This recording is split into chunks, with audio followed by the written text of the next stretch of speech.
بسم اللہ الرحمن الرحیم نحمدہ و نصلی علی رسولہ الکریم اما بعد فاعوذ باللہ من الشیطان الرجیم بسم اللہ الرحمن الرحیم رب اشرح لی صدری ویسر لی امری واحلل عقدۃ من لسانی یفقہوا قولی اللہم ارنا الحق حقا وارزقنا اتباعہ وارنا الباطل باطلا وارزقنا اجتنابہ آمین یا رب العالمین۔ سورۃ الفیل۔ سورۃ الفیل مکی صورت ہے، 1 رکوع ہے، 5 آیات ہیں، اور اس کا دوسرا نام الم تری بھی ہے۔ بسم اللہ الرحمن الرحیم۔ الم تری کیف فعل ربک باصحاب الفیل۔ کیا آپ نے دیکھا نہیں کہ آپ کے پروردگار نے ہاتھی والوں کے ساتھ کیا برتاؤ کیا تھا؟ الم یجعل کیدہم فی تدلیل۔ کیا اس نے ان کی تدبیر کو بیکار نہیں بنا دیا تھا؟ وارسل علیہم طیرا ابابیل، اور پرندوں کے جھنڈ بھیج دیے تھے۔ ترمیہم بحجارۃ من سجیل، جو ان پر کنکریوں کے پتھر پھینکتے تھے۔ فجعلہم کعصف مأکول، پھر انہیں یوں بنا دیا جیسے کھایا ہوا بھوسا ہو۔ اس آیت میں اللہ رب العزت جو پہلی آیت فرمائی ہے اس میں یہ ہے کہ آپ نے دیکھا نہیں کہ آپ کے پروردگار نے ہاتھی والوں کے ساتھ کیا کیا۔ فیل کا مطلب ہاتھی ہوتا ہے، تو یہ بظاہر تو رسول اللہ صلی اللہ علیہ وسلم سے خطاب ہے، لیکن اس کے مخاطب جو ہیں وہ تمام اہل عرب ہیں۔ قرآن میں ان ہاتھی والوں کی تفصیل نہیں ملتی ہے کہ یہ کون لوگ تھے، کہاں سے آئے تھے اور ان کا مقصد کیا تھا۔ دوسری جگہ پہ کہیں اس کا ذکر نہیں ہے۔ اب یہ اس وجہ سے کیونکہ یہ واقعہ جو ہے بالکل قریبی زمانے میں پیش آیا تھا، اور عرب کا بچہ بچہ اس واقعے کی تفصیل جو تھی اس سے واقف تھا، وہ جانتا تھا، بچوں کو بھی پتہ تھا۔ اور یہ واقعہ اس طرح سے ہے کہ یمن میں اہل حبشہ کی حکومت تھی، عیسائی کی حکومت تھی، اور ابرہہ نام کا گورنر وہاں تھا۔ وہ بیت اللہ کے عزت احترام اور بیت اللہ کی وجہ سے جو لوگوں کو فائدہ پہنچ رہا تھا، مکہ والوں کو، تو اس وجہ سے وہ بہت حسد کرتا تھا، اور وہ چاہتا یہ تھا کہ عرب میں جس طرح سے لوگ آتے جاتے ہیں اور وہاں کا عزت احترام کرتے ہیں، وہاں سے جس طرح سے تجارتی قافلہ آتا ہے اور جاتا ہے، اور ان ساری چیزوں کا جو فائدہ پہنچ رہا ہے، تو ہمارے یہاں بھی ایسا ہو، جس کے لیے اس نے کیا یہ کہ اپنے شہر صنعاء میں، یمن میں ایک شہر صنعاء ہے، تو اس نے وہاں پر ایک کلیسا تعمیر کیا، اور اس کی خواہش تھی کہ سارے لوگ جس طرح سے کعبہ شریف میں جاتے ہیں، طواف کرتے ہیں، اور بزنس کے سلسلے میں تجارتی قافلہ جو آتا ہے جاتا ہے، تو وہی چیز جو ہے ہو، تاکہ ہمارا ان کا جس طرح سے ان لوگوں کا، قریش کا سیاسی تمدن، تجارتی، معاشی، اس طرح سے ہر طرح سے ان لوگوں کو فائدہ پہنچ رہا ہے، تو ہماری حکومت کو اس کا فائدہ پہنچے۔ اور جبکہ اس نے جو کلیسا بنایا، کلیسا کی جو تعمیر کی، وہ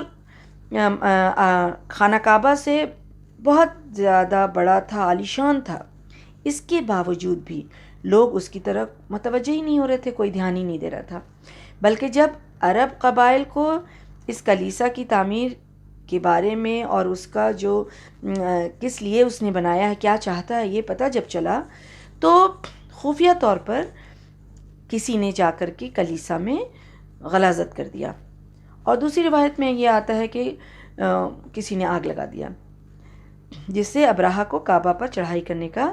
اور تباہ کرنے کا بہانہ مل گیا۔ اور یہ بھی ممکن ہے کہ خود ہی اس نے ایسا کیا ہو، خود ہی ابرہہ نے، جو یمن کا گورنر تھا، اس نے خود ہی یہ چال چلی ہو کہ کلیسا میں کسی نے گندگی پھیلایا ہے یا پھر آگ لگائی ہے، تو ہم اس چیز کو برداشت نہیں کریں گے، اور اس کا انتقام لینے کے لیے ہم چڑھائی کریں گے کعبہ شریف پہ۔ یہ اس نے ہو سکتا ہے کہ اس نے خود ہی ایسا کیا ہو۔ بہرحال اس نے ابھی تیاری شروع کر دی، اور اس واقعے کے بعد یہ باتیں بتانے کے بعد چڑھائی شروع کر دی، اور 60,000 افراد، یعنی کہ وہ جو اس نے جو لشکر تیار کیا حملہ کرنے کے لیے، وہ لشکر، وہ فوج جو تھی اس میں 60,000 لوگ تھے، اور اس لشکر میں 13 ہاتھی بھی تھے، اور وہ خود بھی ایک اعلیٰ درجے کے ہاتھی پر سوار تھا جس کا نام محمود تھا۔ اس کے ہاتھی کا نام محمود تھا اور وہ خود اس پر سوار تھا۔ اب یہ لشکر جو ہے مکہ کی طرف روانہ ہوا، تو راستے میں اکثر عرب کے قبیلے والے جو تھے ان کو یہ چیز پسند نہیں آ رہی تھی کہ یہ کیوں اللہ کے گھر کو اس طرح سے ایسی نیت سے جا رہا ہے کہ اللہ کے گھر کو تباہ کرنے کے لیے، نعوذ باللہ۔ تو ان لوگوں نے مقابلہ کیا راستے میں، لیکن ابرہہ کی فوج جو تھی وہ بہت بڑی تھی، یہ لشکر کا مقابلہ جو ہے وہ چھوٹے قبائل والے نہیں کر پائے، اور اس طرح سے وہ شکست کھاتے گئے، ہارتے گئے، اور ان کے قبضے میں آتے گئے، یعنی ابرہہ کی فوج نے قبائل والے کو، عرب قبائل کو گرفتار بھی کیا۔ اسی طرح سے ابرہہ جو ہے مینا اور مزدلفہ کے درمیان ایک مقام ہے جس کو محصر کہتے ہیں، وہاں پہنچ گیا، اور وہاں اس نے قیام کیا، ڈیرہ ڈالا وہاں پہ۔ اب وہاں ڈیرہ ڈالا اور قیام کرنے پر اس نے وہاں لوٹ پاٹ بھی مچائی، وہاں لوٹ پاٹ کی، جس میں اس نے عبد المطلب جو اس وقت کعبہ کے متولی بھی تھے اور قریش کے سردار بھی تھے، تو ان کی 200 اونٹ بھی اس نے اپنے قبضے میں کر لیا، اور پھر اہل مکہ کو یہ پیغام بھیجا کہ دیکھو، ہم تم لوگوں سے کوئی لڑائی جھگڑا یا تم لوگوں سے ہم کچھ نہیں چاہتے ہیں اس طرح کی بات، لیکن ہم صرف اس وجہ سے آئے ہیں کہ کیونکہ تم لوگوں نے ہمارے کلیسا میں غلاظت کیا اور بے عزتی کی، بے حرمتی کی اور آگ لگائی، جو بھی ریزن ہو، جو بھی اگر روایت صحیح ہو، تو پھر ہم بھی اس کے بدلے میں، یعنی انتقام لینے کے لیے ہم کعبہ شریف کو جو ہے وہ نعوذ باللہ اس کو ہم برباد کریں گے، اس کو ہم نقصان پہنچائیں گے، تم لوگ اس سلسلے میں آ کر ہم لوگ سے بات کر سکتے ہو۔ تو جب یہ پیغام پہنچا تو لیڈر جو وہ سردار تھے عبد المطلب، جو رسول اللہ صلی اللہ علیہ وسلم کے دادا تھے، تو وہ آئے اور ان کے پاس، گورنر کے پاس، یمن کا جو گورنر ہے ابرہہ، اس کے پاس آئے اور بات چیت کرنے کے لیے۔ تو ابھی جب آنے لگے، وہ جب اپنے سے نکل رہے تھے، تو لوگوں کو اس چیز سے خبردار کیا کہ دیکھو، اب ایسا کرو کہ تم لوگ جو ہے اپنے اموال کو لے کر، اپنے مال کو، سر و سامان کو لے کر کے پہاڑی کے پیچھے جا کر کے چھپ جاؤ، اور یہ لوگوں کو یہ تلقین کرتے ہوئے، یہ چیز بتاتے ہوئے کہ اب اس کے لشکر سے جو ہے ہم لوگ مقابلہ نہیں کر سکتے، کافی بڑا لشکر وہ لے کے آیا ہے، تو اب ہم لوگوں کو اپنی جان خود ہی بچانی ہوگی، اپنے جان مال کی حفاظت کرنی ہوگی، تو آپ لوگ سب ایسا کیجئے۔ اور وہ ایسا سمجھا کر کے اور پھر ابرہہ کے پاس گفتگو کے لیے گئے، اور لوگوں نے کیا کیا کہ کعبہ میں جا کر کے خالصتاً اللہ تعالیٰ سے ان لوگوں نے نہایت خلوص کے ساتھ، مطلب ایک دم مخلص ہو کر کے اللہ سے دعا کی کہ اللہ، یہ گھر تیرا ہے، تو اپنے گھر کی حفاظت فرما لے، کیونکہ ہم اتنی طاقت نہیں رکھتے ہیں کہ ہم اس گھر کی حفاظت کر سکیں، وہ بہت بڑا لشکر لے کے آیا ہے۔ اور اس وقت بھی کعبہ کے اندر 360 بت جو تھے ان لوگوں کے، وہ موجود تھے، لیکن آڑے وقت میں وہ اپنے سب معبودوں کو بھول گئے اور اکیلے اللہ سے دعا کرتے رہے، جو اللہ تعالیٰ نے قبول بھی فرما لی۔ بہرحال جب ادھر عبد المطلب جو ابرہہ سے ملنے گئے ہوئے تھے، تو وہاں جیسے ہی وہ پہنچے، اب ان کے پہنچتے ہی وہ اتنا آنے سے، عبد المطلب کے ملاقات سے اتنا متاثر ہوا کہ اس نے استقبال کیا، ویلکم کیا، ایک دم سے کھڑے ہو کے آگے بڑھ کے، اور پھر پوچھا کہ آپ کیا چاہتے ہیں؟ تو عبد المطلب نے کہا کہ مجھے میرا ہاتھی جو ہے وہ واپس کر دو۔ یہ جواب سن کر وہ ایک دم سے ابرہہ حیران ہو گیا کہ یہ کیا، مطلب اس کو کیا ہو گیا ہے؟ پھر وہ کہنے لگا کہ میرا تو خیال یہ تھا کہ کعبہ کے متعلق کوئی بات کرو گے۔ تو عبد المطلب نے پھر بہت ہی سادگی سے ایک دم جواب دیا کہ اونٹ کا مالک میں ہوں، اس لیے اس کا مطالبہ کر دیا، یعنی میرا اونٹ ہے تو مجھے دو، وہ مجھے چاہیے۔ کعبہ کا مالک میں نہیں ہوں، اس کا مالک جو ہے وہ خود اس کی حفاظت کرے گا، آپ جانیں اور وہ جانیں۔ اس جواب پر وہ حیران ہو گیا۔ ابرہہ جو یمن کا بادشاہ تھا وہ حیران ہوا اور اس نے عبد المطلب کے 200 اونٹ جو ہے اس نے واپس کر دیے۔ اب عبد المطلب جو ہے واپس آئے اور آ کر کے لوگوں کو پھر سے اپنی حفاظت کی تاکید کر دی کہ اب وہ جو ہے باز نہیں آنے والا ہے، اور ادھر ابرہہ نے کعبہ کی طرف پیش قدمی کی تیاری شروع کی، یعنی اب شروع کیا کعبہ کی طرف بڑھنے کے لیے۔ لیکن اب جیسے ہی وہ ابھی قدم بڑھا رہا ہے وہاں سے اس نے شروع کیا، تو پہلا کام جو ہوا وہ یہ ہوا کہ اس کا جو اپنا ہاتھی تھا محمود، اس نے کعبہ کی طرف پیش قدمی کرنے سے انکار کر دیا۔ یعنی جب اس کا رخ کعبے کی طرف کیا جائے تو وہ بالکل سے اڑ جاتا تھا، اس کو ہنٹر بھی مارا جا رہا ہے، تیر بھی مارا جا رہا ہے، لیکن وہ کسی طریقے سے وہ جو ہے کعبہ کی طرف چلنے کے لیے تیار ہی نہیں ہو رہا ہے، ایک دم سے اڑ جا رہا ہے۔ اور دوسری طرف جب اس کا رخ کیا جاتا تو وہ چل پڑتا۔ اب اسی مشقت میں اور اسی کشمکش میں لوگ مبتلا تھے، تو اللہ تعالیٰ نے سمندر کی جانب سے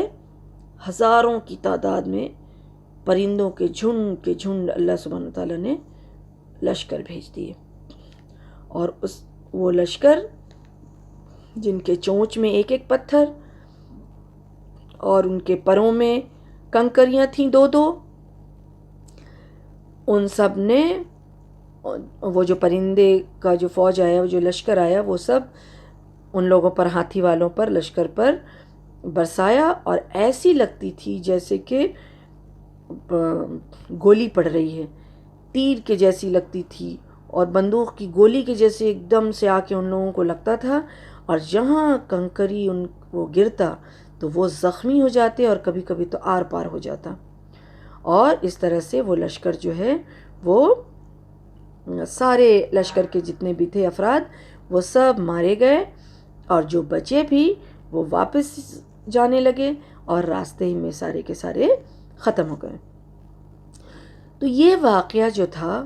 وہ رسول اللہ صلی اللہ علیہ وسلم کی ولادت سے صرف 50 دن پہلے محرم میں پیش آیا تھا۔ یہ واقعہ جو اصحاب فیل ہوا تھا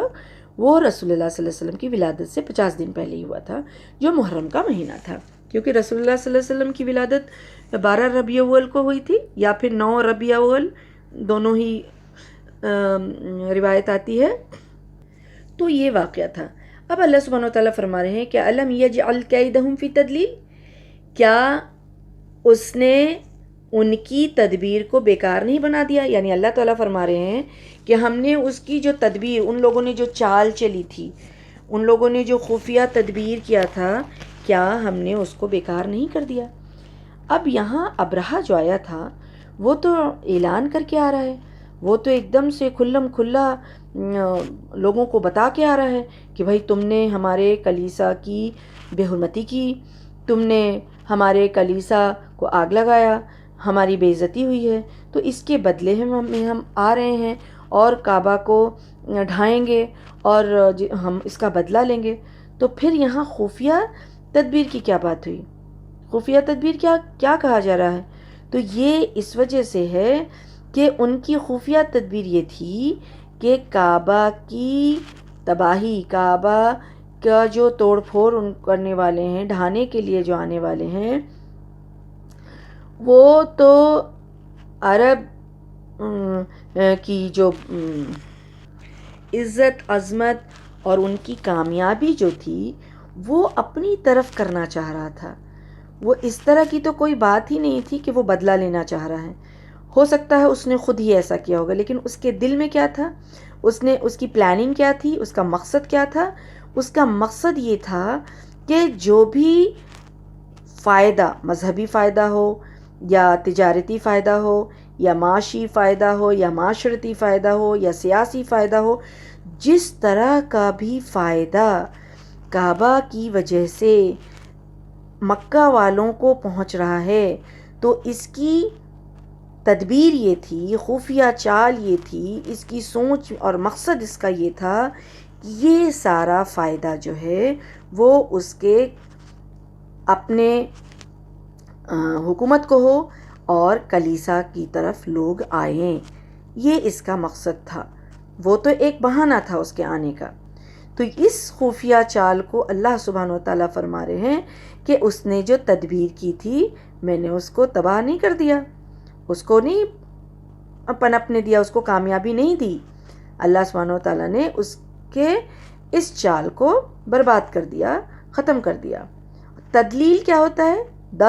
دل کا معنی ہوتا ہے، ایک یہ بھی معنی ہوتا ہے کہ جس مقصد کے لیے کوئی کام کیا جائے وہ مقصد حاصل نہیں ہو اور وہ کام بالکل بے نتیجہ اور بیکار ثابت ہو جائے، تو اس طرح سے وہ بیکار اور بے نتیجہ ثابت ہو گیا اس کا وہ چال۔ وَأَرْسَلَ عَلَيْهِمْ طَيْرًا أَبَابِيلَ۔ اب اللہ سبحانہ و تعالیٰ جی یہ فرما رہے ہیں کہ اصل میں طَيْرًا أَبَابِيل کا جو الفاظ استعمال ہوا ہے اردو زبان میں، چونکہ ابابیل ایک خاص قسم کا پرندے کے لیے یہ الفاظ استعمال کیا جاتا ہے اردو میں، تو لوگ عام طور پر جو اردو سمجھنے والے یا جو عربس نہیں ہیں وہ سمجھتے یہ ہیں کہ ابابیل پرندے کی یہاں پہ بات ہوئی ہے، لیکن عربی زبان میں ابابیل کے معنی کیا ہیں کہ بہت سے متفرق گروہ جو پے در پے مختلف سمتوں سے آئیں۔ کیا مطلب ہے؟ متفرق یعنی طرح طرح کے، ایک طرح کے نہیں، ڈیفرنٹ ٹائپ کے گروہ، گروپس جو ایک کے بعد ایک آتے چلے جائیں اور مختلف سمتوں سے، یعنی الگ الگ طرف سے، ایریا سے، الگ الگ سائڈ سے، چاروں طرف سے چلے آ رہے ہیں، کبھی ادھر سے کبھی ادھر سے کبھی ادھر سے، ایک کے بعد ایک گروہ جو ہیں چلے آ رہے ہیں۔ اس کا مطلب یہ ہوتا ہے، اور وہ گروہ جو ہے چاہے انسانوں کے ہوں یا جانوروں کے ہوں، تو یہ عربی میننگ اس کا یہ ہوتا ہے۔ عربی زبان میں ابابیل کا معنی یہی ہوتا ہے کہ متفرق گروہ جو پے در پے مختلف سمتوں سے آئے، چاہے وہ انسانوں میں سے ہو یا جانوروں میں سے۔ تو اکرمہ اور قتادہ فرماتے ہیں اس کی ابابیل کے بارے میں کہ جھنڈ کے جھنڈ پرندے بحر احمر کی طرف سے آئے تھے، اور وہ پرندے ایسے تھے کہ نہ تو پہلے کبھی دیکھا گیا تھا اور نہ بعد میں کبھی دیکھا گیا۔ اور ابن عباس رضی اللہ عنہ فرماتے ہیں کہ ان کی چونچیں پرندوں جیسی تھیں اور ان کا جو پیچھے کا حصہ تھا وہ کتے جیسا تھا۔ اور پھر اس کے بارے میں دوسری روایت یہ آتی ہے کہ ان کا سر شکاری پرندوں کے سروں جیسا تھا، یعنی یہ ڈسکرپشن جو ہے وہ پرندے کا ہے، وہ جو فوج در فوج، جھنڈ کے جھنڈ جو پرندے اللہ سبحانہ و تعالیٰ نے بحر احمر کی طرف سے بھیجا، اس کے بارے میں فرماتے ہیں۔ اچھا، یہ ان کے چونچ میں ایک کنکری اور ان کے پر میں 2 کنکری ہوتا تھا، اور وہ کنکری جو ہے وہ مٹر کے چھوٹے دانے کے برابر سیاہ سرخ کلر کا ہوتا تھا، یا پھر دوسری روایت میں ہے کہ بکری کی مینگنی کے برابر ہوتا تھا، اس کا سائز یہ تھا، اور اتنا ہی وہ اس کا سائز تھا، اس کا وہ جو کنکری پھینکتے تھے وہ پرندے کے چونچ سے جو آ رہا تھا۔ تو اس کے بارے میں یہ چیز فرمائی گئی ہے۔ اب یہ پرندے کے جھنڈ جو تھے وہ کیا کر رہے تھے؟ ترمیہم بحجارۃ من سجیل، کہ جو ان پر کنکریوں کے پتھر پھینکتے تھے۔ کن پر؟ ابرہہ کی لشکر پہ۔ کون پتھر پھینک رہے تھے؟ یہ جو جھنڈ کے جھنڈ پرندے آئے وہ پتھر پھینکتے تھے، اور کنکریوں کے پتھر، یعنی سجیل کا مطلب کیا ہوتا ہے؟ مٹی کا پتھر۔ مٹی کا پتھر یعنی مٹی بھی اس میں ملی ہو، یا ایک میننگ ہو سکتا ہے یا مٹی کو ایک دم سے سکھا کے پتھر کی جیسا جو ہو جاتا ہے اس کی بات یہاں پہ آئی ہے کہ مٹی کے پتھر تھے وہ. ترمیہم یعنی کہ کسی چیز کو نشانہ بنا کر دور سے پھینکنا. ترمیہم کا کیا مطلب ہوتا ہے؟ کسی چیز کا نشانہ بنا کر کے، کسی چیز کا نشانہ بنا کر کے دور سے پھینکنا. تو اللہ تعالیٰ نے یہ نہیں فرمایا یہاں کہ پرندے ان پر کنکریاں گرا رہے تھے، بلکہ فرمایا نشانہ بنا کر پھینک رہے تھے. ترمیہم نشانہ بنا کر پھینک رہے تھے. اور یہ جو ورڈ ہے ترمیہم وہ تیر اندازی کے لیے بھی استعمال ہوتا ہے، یعنی کہ وہ پرندے یا اللہ کے لشکر جو تھے، وہ جو بھی تھے اللہ کے لشکر پرندے، وہ باقاعدہ ان پر حملہ آور ہوئے. خاص آئے اور پہلے نہ تو ان کو ویسے پرندے کو، ویسے جھنڈ کو، ویسے لشکر کو نہ تو پہلے کسی نے دیکھا تھا نہ بعد میں عربس کے لوگوں نے دیکھا. وہ خاص آئے ابرہا کے لشکر پہ اور ابرہا پہ ہاتھی والوں پہ حملہ کرنے کے لیے، اور ان پر حملہ کیا باضابطہ، یعنی پھینکا، نشانہ بنا کر کے پھینکا. پھر وہ کیسے ہو گئے؟ فجعلہم کعصف مأکول، اور وہ ایسے ہو گئے جیسے بھونسا کھایا ہوا. بھونسا کھایا ہوا کہنے کا مطلب یہ ہے کہ وہاں ان کی بے بسی کو بتایا جا رہا ہے اور ان کی بیکاری کو، اور جو ان کی اب کوئی حیثیت نہیں رہی، اس طرح سے بتایا جا رہا ہے کہ جس طرح سے جانور جو ہے وہ کھانے کے بعد اپنا بھونسا تھوڑا سا چھوڑ دیتا ہے، آخری حصہ تھوڑا چھوڑ دیتا ہے، یا پھر جانور جو ہے وہ جو بیٹھ کے جگالی کرتا ہے نا، جب وہ کھا لیتا ہے بعد میں اپنے کھانے کو، اپنے چارہ کو نکال کے منہ چلاتا رہتا ہے، تو وہ جو منہ چلاتا ہے، وہ جو جگالی کرتا ہے تو سائڈ سے دیکھو گرتا رہتا ہے. تو وہ جو گرتا ہے، جو برباد جو وہ گرتا ہے، وہ بیکار سا، وہ حیثیت بتائی جا رہی ہے کہ یہ اس طرح سے ایک دم کھائے ہوئے بھونسے کی طرح ہو گئے، بیکار، سڑی گلی، جن کی کوئی حیثیت نہیں ہے. اور یہاں جو کنکری پھینکنے کی بات آئی کہ نشانہ بنا کر کے کنکری پھینکا گیا، تو اور وہ ان لوگوں کے بارے میں کہ جب یہ کنکری پھینکا گیا تو وہ کیسے ہو گئے، ان پر ایسا لگتا تھا نشانہ کہ جس پر لگتا تھا وہ ایک دم سے گھائل ہو جاتا تھا، یا پھر اس کے بدن کے آر پار ہو جاتا تھا، چاہے وہ انسان جو بھی تھے یا پھر جو ہاتھی آئے تھے، وہ سب کے سب. تو یہ کیا ہے؟ آج 1500 سال ہو گیا، لیکن 1500 سال پہلے کی بات ہے. اللہ کے حکم سے آج جو لوگوں نے میزائلز بنایا ہے اور جو ایک سے ایک فائٹر پلین بنائی ہے اور سب کچھ جو بم برسا رہے ہیں لوگ، تو یہ سمجھ رہے ہیں کہ ہم نے ترقی کیا ہے. اللہ کے حکم سے ہی یہ ساری چیز اب بھی بنی ہے، اور اللہ کے پاس یہ میزائل اس وقت بھی موجود تھا جو اللہ سبحانہ وتعالیٰ نے اپنی قدرت سے فوراً ہی وہاں پر بھیجا، اور بھیج کر کے ہاتھی والوں کو تباہ اور برباد کیا اور ان کی چال کو کامیاب ہونے سے روک دیا. تو یہ تھا ہاتھی والوں کا واقعہ جو اس صورت میں اللہ سبحانہ تعالیٰ نے بیان فرمائی ہے. اب اس سورۃ الفیل پر غور کیا جائے تو یہ بات اچھی طرح سمجھ میں آ گئی کہ اس صورت میں اس قدر جو اللہ سبحانہ تعالیٰ نے اصحاب الفیل کے بارے میں اور ابرہا کی لشکر جو